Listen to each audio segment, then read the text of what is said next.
A Nomad's Rise, the Early Life of Genghis Khan. The Mongolian steppe witnessed the rise of a legend. Born Temujin in 1155, his early life was marked by hardship. His father, a tribal leader, was poisoned by a rival clan. Temujin faced betrayal and abandonment. He learned survival depended on strength, cunning, and loyalty. These challenges forged his determination to survive and conquer. Temujin's early experiences instilled in him the importance of unity.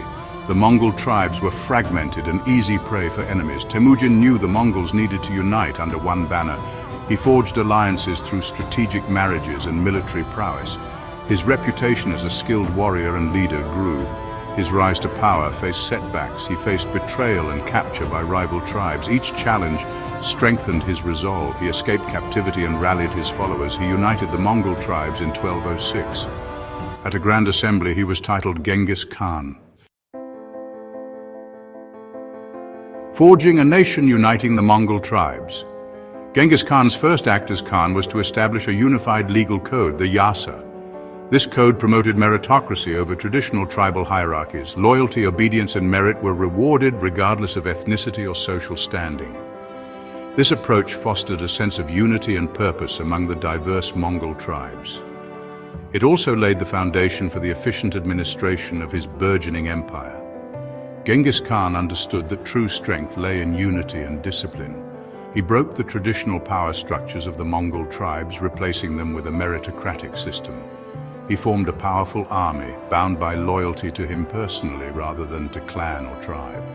He implemented a strict decimal system in his army, dividing his warriors into groups of 10, 100,000, and 10,000.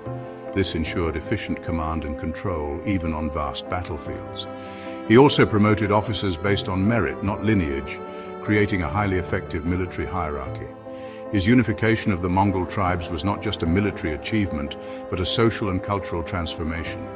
He suppressed traditional blood feuds, creating a more stable and unified society. This unity would become the bedrock of the largest contiguous land empire in history. The art of war, Genghis Khan's military genius. Genghis Khan's military genius lay in his ability to adapt and innovate. He incorporated the best elements of the armies he encountered, from Chinese siege warfare to the use of gunpowder. He understood the importance of intelligence gathering, often sending spies ahead to assess enemy strengths and weaknesses. His tactics were a blend of traditional Mongol horsemanship and innovative strategies that often caught his enemies off guard. One of his most effective strategies was the feigned retreat. The Mongol cavalry, famed for its speed and agility, would feign retreat, drawing the enemy out. This would often lead the enemy into a carefully planned ambush where the full force of the Mongol army awaited. He also mastered the art of siege warfare, a skill not traditionally associated with nomadic warriors.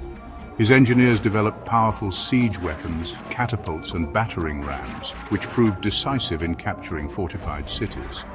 He learned to use gunpowder acquired from the Chinese, integrating this new technology into his siege warfare tactics. Genghis Khan's military success wasn't solely due to superior tactics or technology. It was also his understanding of psychology. He exploited fear and uncertainty, often using psychological warfare to demoralize his opponents before a battle even began. His reputation for ruthlessness preceded him, often leading cities to surrender without a fight, fearing the consequences of resistance. The art of war. Genghis Khan's military genius. Genghis Khan's military genius lay in his ability to adapt and innovate. He incorporated the best elements of the armies he encountered, from Chinese siege warfare to the use of gunpowder. He understood the importance of intelligence gathering, often sending spies ahead to assess enemy strengths and weaknesses. His tactics were a blend of traditional Mongol horsemanship and innovative strategies. One of his most effective strategies was the feigned retreat. The Mongol cavalry, famed for its speed and agility, would feign retreat, drawing the enemy out. This would often lead the enemy into a carefully planned ambush. He also mastered the art of siege warfare. His engineers developed powerful siege weapons, catapults, and battering rams. He learned to use gunpowder, acquired from the Chinese. Genghis Khan's military success wasn't solely due to superior tactics or technology. It was also his understanding of psychology. He exploited fear and uncertainty, often using psychological warfare. His reputation for ruthlessness often led cities to surrender without a fight. Speed and fury. The Mongol Cavalry. The backbone of the Mongol army was its cavalry. Mongol warriors were raised in the saddle, masters of horseback riding and archery from a young age. Their horses, small but incredibly hardy, were bred for endurance, allowing them to cover vast distances quickly. This mobility gave the Mongols a significant advantage over their enemies, who often struggled to keep up with their lightning-fast movements. Each warrior carried a powerful composite bow, capable of firing arrows with incredible accuracy and range. They could loose arrows while riding at full gallop, raining down a deadly barrage on their enemies. Their arrows could pierce armor, making them a formidable force on the battlefield. They were also masters of deception and camouflage. They would use terrain to their advantage, appearing and disappearing as if by magic. This unpredictability made them even more terrifying opponents, as their enemies were never quite sure where they would strike next. Their mobility extended beyond warfare. They used their horsemanship to establish a sophisticated relay system, allowing for the rapid transmission of messages across the vast empire. This communication system, known as the Yam, was crucial for maintaining control and coordinating military campaigns. Section 5. Conquest and Communication. The Yam System. To govern his sprawling empire, Genghis Khan established the Yam, an incredibly efficient postal and relay system. This network of stations, spread across the empire, allowed for the swift movement of messengers, information, and goods. The Yam facilitated trade, communication, and the dissemination of Khan's decrees.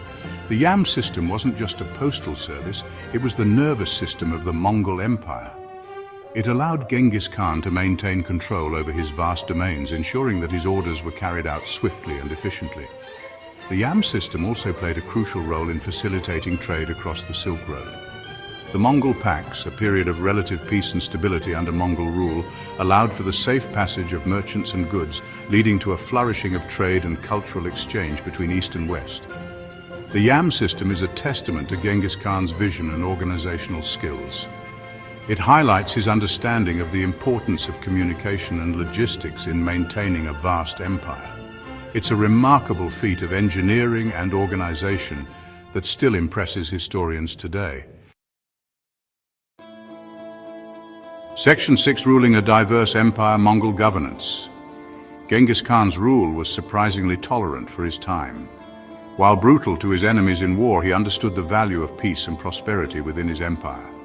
He allowed religious freedom, promoted trade, and valued skilled individuals regardless of their ethnicity or origin. This pragmatic approach to governance helped secure the stability and longevity of his empire. Genghis Khan believed in a meritocratic system, promoting individuals based on their skills and loyalty, not their lineage or ethnicity. This approach fostered a sense of unity and purpose within his diverse empire. He actively encouraged the adoption of new technologies and ideas from the conquered territories. This open-mindedness contributed to the transmission of knowledge and technologies across the empire, leading to advancements in various fields, including astronomy, mathematics, and medicine. His successors largely continued his policies of religious tolerance and trade promotion. This pragmatic approach to governance helped maintain the Pax Mongolica, a period of relative peace and stability that lasted for generations after Genghis Khan's death. Section 7. Beyond the battlefield, the empire's impact. The Mongol Empire's impact extended far beyond its military conquests. The Pax Mongolica facilitated the flow of goods and ideas across Eurasia. This led to a flourishing of trade along the Silk Road, connecting East and West. New technologies and ideas spread rapidly, including the printing press, gunpowder, and astronomical knowledge. The Mongols, despite their fearsome reputation, were surprisingly adaptable and open to new ideas. They incorporated and spread technologies and practices from the cultures they encountered, contributing to a period of intellectual and cultural exchange. Their rule also led to significant demographic changes. The Mongol conquests resulted in the displacement of populations, and the mixing of different ethnicities. This had a lasting impact on the genetic makeup of populations across Eurasia. The Mongol Empire, though short-lived, left an indelible mark on the course of world history. Its impact on trade, cultural exchange, and demographics continues to be felt centuries later. Section 8. Legacy of the Khan. A lasting impression. Genghis Khan died in 1227, but his empire under his successors continued to expand. His descendants ruled over a vast territory stretching from the Pacific Ocean to Eastern Europe. The Pax Mongolica, a period of relative peace and stability within the empire, facilitated trade and cultural exchange between East and West. Genghis Khan's legacy is complex and multifaceted. He was a brilliant military strategist and a ruthless conqueror. Yet he was also a visionary leader who brought unity to the Mongol tribes and established a vast empire that fostered trade and cultural exchange. His story, from a boy fighting for survival on the steppes to the ruler of the largest contiguous land empire in history, continues to fascinate and inspire. He is remembered as a national hero in Mongolia, a symbol of their history and identity. His impact on world history is undeniable.